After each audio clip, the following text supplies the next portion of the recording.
C'est Campagne d'Afrique en 1830 par un officier du corps expéditionnaire. Cette terre, qu'on avait présentée comme sauvage et inhabitée, est couverte de jolies maisons de campagne entourées de jardins. Toutes sont bâties sur des hauteurs dont les mouvements onduleux contrastent tout à fait avec l'aridité des côtes de Provence. La végétation y est superbe, et partout des sources et des courants d'eau fécondent la terre. Les fruits y sont en abondance, un grand nombre d'aqueducs amènent les eaux jusqu'à la capitale. Et le maréchal Bugeaud lui-même.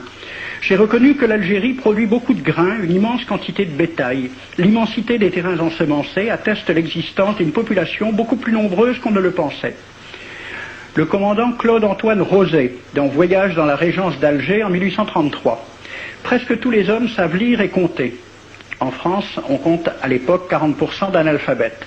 Ainsi, les soldats qui débarquent sont en général moins instruits que les sauvages qu'ils viennent civiliser.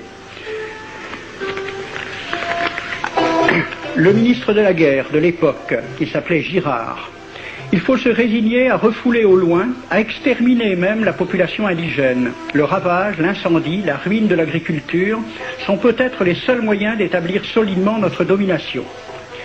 Savary, duc de Rovigo, apportez des têtes, bouchez les conduites d'eau avec la tête du premier bédouin que vous rencontrerez, au nom bien sûr de la civilisation. Christian, dans l'Afrique française, un détachement de l'armée parti d'Alger surprend la tribu désarmée des Olifia et massacre sur le champ tous les hommes, femmes, enfants, sans distinction. On parlera de 12 000 morts. Les troupeaux raflés aux Olifia seront vendus au consul du Danemark. Quant au reste du butin, il fut exposé au marché de Babazoun. On y voyait des bracelets de femmes encore attachés à des poignets coupés et des boucles d'oreilles pendant à des lambeaux de chair, au nom de la civilisation. Le colonel François de Montagnac. Selon moi, toutes les populations qui n'acceptent pas nos conditions doivent être rasées. Tout doit être pris, saccagé, sans distinction d'âge et de sexe. L'herbe ne doit plus pousser là où l'armée française a mis le pied. Saint-Arnaud, il était commandant et c'était aussi un mari très attentionné. Il écrit à sa femme: « Chère Louise, je suis bivouaqué par une chaleur de 40 degrés au milieu de 20 villages superbes qui ne se sont jamais bien soumis. Je leur ai donné jusqu'à ce soir pour payer les impôts et les amendes que je leur inflige. S'ils ne s'exécutent pas, j'enverrai 3 colonnes brûler tout. » En juin 1845, la tribu des Ouled Riha, chassée de ses douars par les détachements incendiaires du colonel Pélissier, se réfugie dans des grottes de montagne. Ordre du maréchal Bugeaud.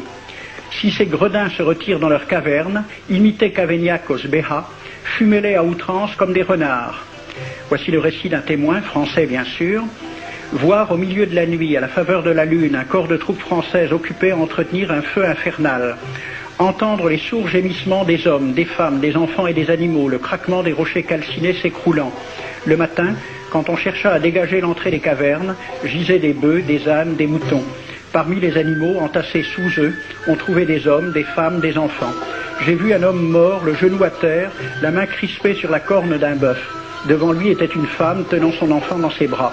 Cet homme avait été asphyxié au moment où il cherchait à préserver sa famille de la rage de cet animal. On a compté 760 cadavres. Le 8 mai 1845, Saint-Arnaud découvre 500 Algériens qui s'abritent dans une grotte entre Ténès et Mostaganem. Saint-Arnaud ordonne à ses soldats de les emmurer vivants. Il écrit: « Je fais boucher hermétiquement toutes les issues et je fais un vaste cimetière. La terre couvrira à jamais les cadavres de ces fanatiques. » C'est à peu près ce qu'ont dit les Allemands en massacrant le village d'Oradour-sur-Glane. Montagnac, toujours lui, le colonel. Voilà comment il faut faire la guerre aux Arabes. Tuer tous les hommes jusqu'à l'âge de 15 ans. Prendre toutes les femmes et les enfants. Vous me demandez ce que nous faisons des femmes que nous prenons? On en garde quelques-unes comme otages. Les autres sont échangées contre des chevaux et le reste est vendu à l'enchère comme bête de somme. Toujours au nom de la civilisation. Nous rapportons un plein baril d'oreilles récolté pair à pair sur les prisonniers. Il contient même celle d'un de nos 58 gendarmes morts de maladie. 2 pièces de 100 sous ne sont pas à dédaigner. Le maréchal Soult, ministre de la guerre, répondant à des questions à la Chambre des députés. En Europe, un tel acte serait horrible et détestable. En Afrique, c'est la guerre même.